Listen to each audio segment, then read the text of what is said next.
Salutations everyone, Samachanga here, and today we'll be getting to the newest Miraidon deck. I'm going to be honest, it's going to be a little simpler explanation just because I have experience with it, but I hope I dumb this down so that way everyone can understand the importance of why this deck can actually have potential.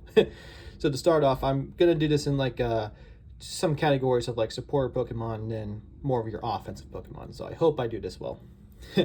So with Miraidon EX, its beautiful ability tandem unit, for once during your turn, you may search your deck for up to 2 basic lightning Pokemon and put them onto your bench.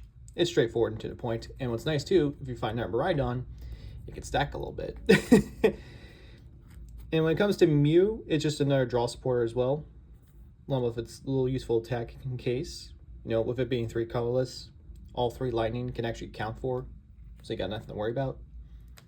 Latios is more of like your tech card. You'll find this a lot in meta decks, that some people will use it for like its ability sake, where your basic Pokemon basically have no retreat cost. And it comes in real handy, trust me. And I'm going to separate that real quick, but I also want to make sure it's in frame. And we got Pheasantipede EX, which is another draw supporter in case if any of your Pokemon were to get knocked out, or a backup attacker like Mew EX, just in a different attack scenario. Magneton is a different kind of supporter where it does knock itself out. That is the one caveat. But for once during your turn, you may attach up to 3 basic lightning energies from your discard pile to your lightning Pokemon in any way you like. But that caveat is that it just gets knocked out. But it helps out for a certain Pokemon I'll get into later. And when it comes to Dynamo, this is the new ones from Black Bolt and White Flare, same with the Electric. I do recommend this one just because of its free retreat. It'll save you some time. And when it comes to Electric, its beautiful ability, Dynamotor, for once during your turn, you may attach a basic lightning energy from your discard pile to one of your bench Pokemon. Hence why I run 2 in this. Some people run 1. It's entirely up to you. I choose 2 just to be safe. And now we're going to get into the attackers. This is why Magneton will benefit in this deck, because of Zekrom EX. With its Voltage Burst ability, this attack does 50 damage for each prize card your opponent has taken. And if you manipulate the prizes a little bit, you can see how that can aid in your favor. It's actually a smart brain gameplay if you think about it. You probably see it also mostly from like people who play Charizard EX. You'll definitely see it there. It'll be a lot of prize manipulation. Blood Moon Luna is just a late game attacker, to be honest with you. With its Season Skilled ability, the Pokemon's cost at least 1 colorless less for each prize card your opponent has taken, meaning that it doesn't have to be the entire 5. Fun, isn't it?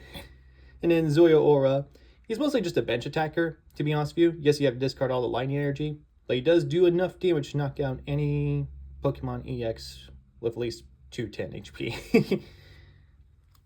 And then Iron Hands, this puppy's going to be your main attacker. That's why I kind of saved him for last.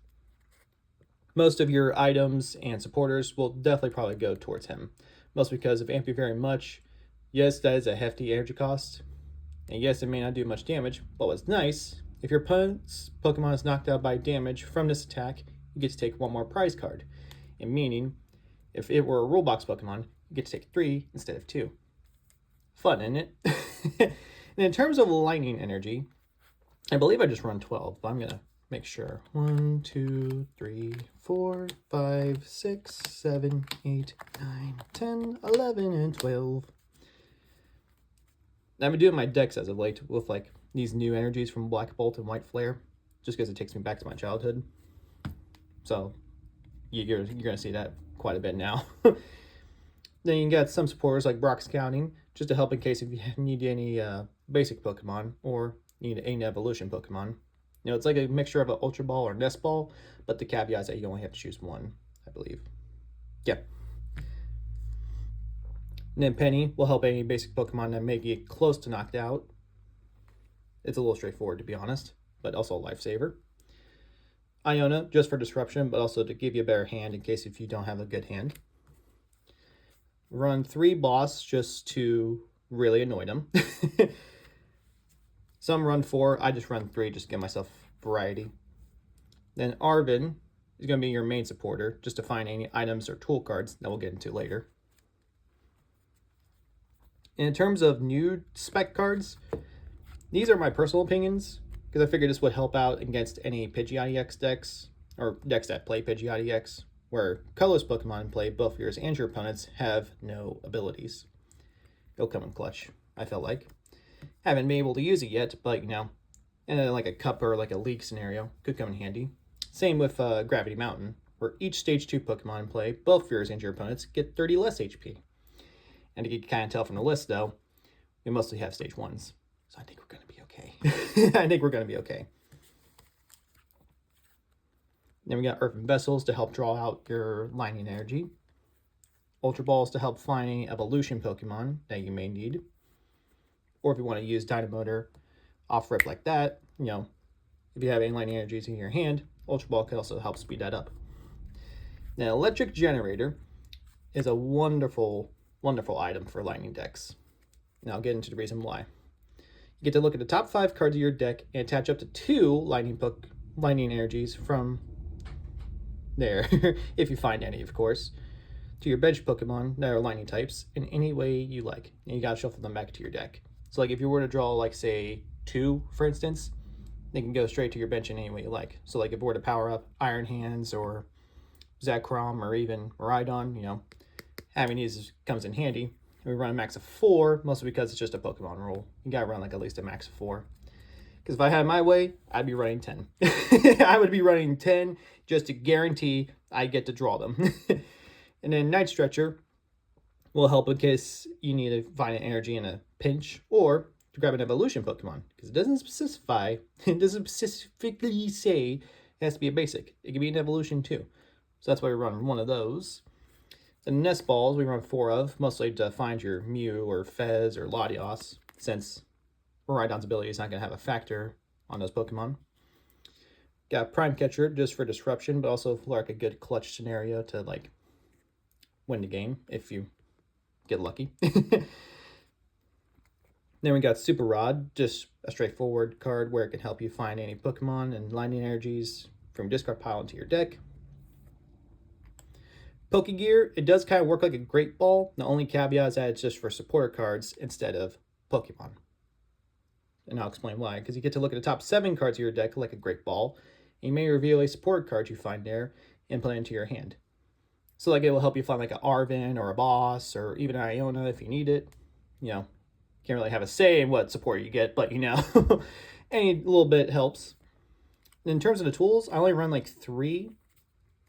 And one of them is Bravery Charm, where it just basically increase your basic Pokemon's HP by like 50.